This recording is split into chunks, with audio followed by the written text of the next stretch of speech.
La enfermedad del cólera. El cólera es una infección intestinal aguda causada por la bacteria Vibrio cholerae que provoca diarrea muy abundante y rápida. La enfermedad se transmite principalmente al beber agua o comer alimentos contaminados con heces de personas infectadas. La transmisión directa de persona a persona es poco común. Después de ingerir la bacteria, los síntomas pueden aparecer entre 2 horas y 5 días. Algunas personas son más vulnerables, como los niños desnutridos o individuos con defensas bajas, y pueden deshidratarse rápidamente, llegando a morir en pocas horas si no reciben tratamiento adecuado. El Vibrio cholerae, agente del cólera, es una bacteria descubierta por Robert Koch en 1884. Esto se facilitó gracias a la utilización de instrumentos como el microscopio y el cultivo de las heces fecales en placas. Algunos médicos durante la historia aportaron sus descripciones respecto a esta enfermedad.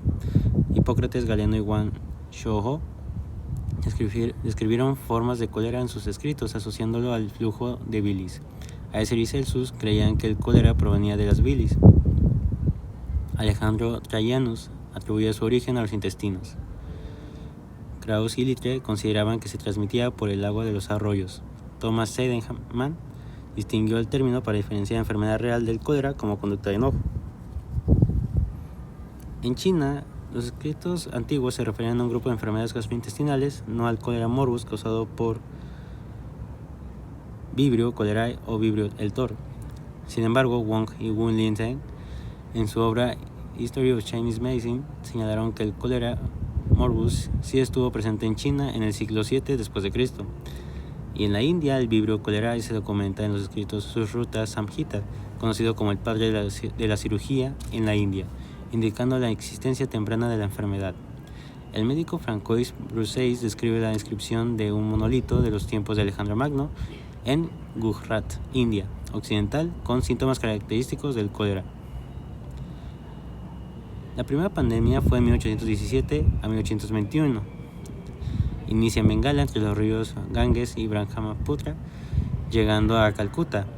Se propagó de oriente a occidente utilizando los ríos como conductos de transmisión, y en su lugar de origen el cólera causó 20.000 muertes en menos de una semana. La segunda pandemia del cólera, en 1829 a 1833, destaca que en México aparece por primera vez en la primavera de 1833, proveniente de La Habana o Nueva Orleans, ingresando por Tampico, Tamaulipas y desplazándose a San Luis Potosí, Guanajuato, Querétaro y Ciudad de México. Hablemos de su fisiopatología. Si bien ya sabemos que el cólera es causado por la bacteria Vibrio cholerae y que se transmite por agua o alimentos contaminados con heces humanas, una vez ingerida resiste parcialmente el ácido del estómago y llega al intestino delgado. En el intestino, la bacteria usa sus flagelos y pili y así se pega a las células epiteliales del intestino. No destruye ni penetra las células, sino el daño se debe a una sustancia que libera, llamada toxina colérica. Esta toxina tiene una estructura con 6 partes, una subunidad A que la activa y 5 subunidades B que se unen al intestino.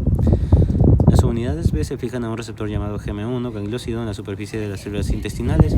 La subunidad A entra en la célula y activa una proteína G que a su vez estimula una enzima llamada adenilato ciclasa. Esta transforma ATP en adenosín monofosfato cíclico o AMP cíclico, que es una molécula de señalización dentro de la célula. El aumento de AMP cíclico activa canales de cloro, así que el intestino libera cloruro hacia su interior, inhibiendo la absorción de sodio. Como resultado, agua, sodio, potasio y bicarbonato salen del cuerpo hacia el lumen intestinal y como consecuencia se produce una diarrea acuosa muy abundante, a veces llamada en agua de arroz.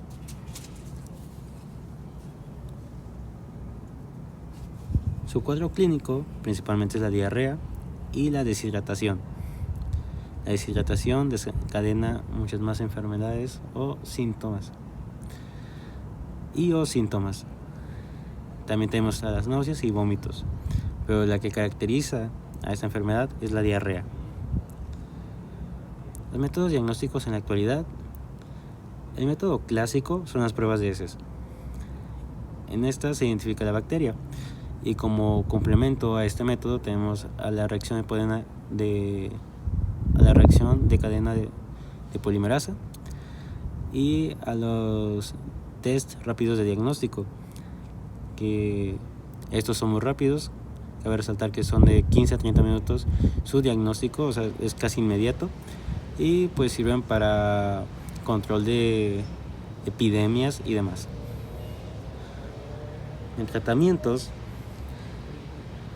los antibióticos nos van a servir para lidiar con reducir el volumen y la duración de la diarrea y pues reducir otros síntomas.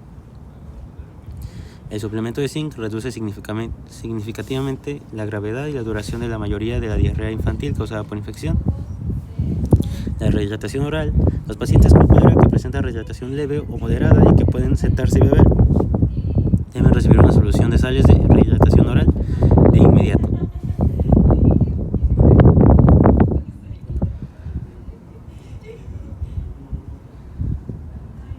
El paciente debe reevaluarse periódicamente. Si no mejora, no puede seguir bebiendo, así que se debe pasar a la rehidratación intravenosa.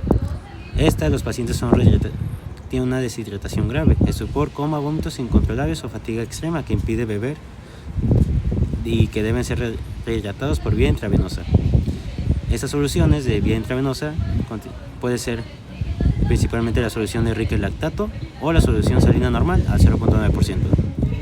En el manejo de urgencias, cuando un paciente presenta cólera, el problema más grave no es la bacteria en sí, sino la deshidratación rápida y severa causada por la diarrea profusa y los vómitos.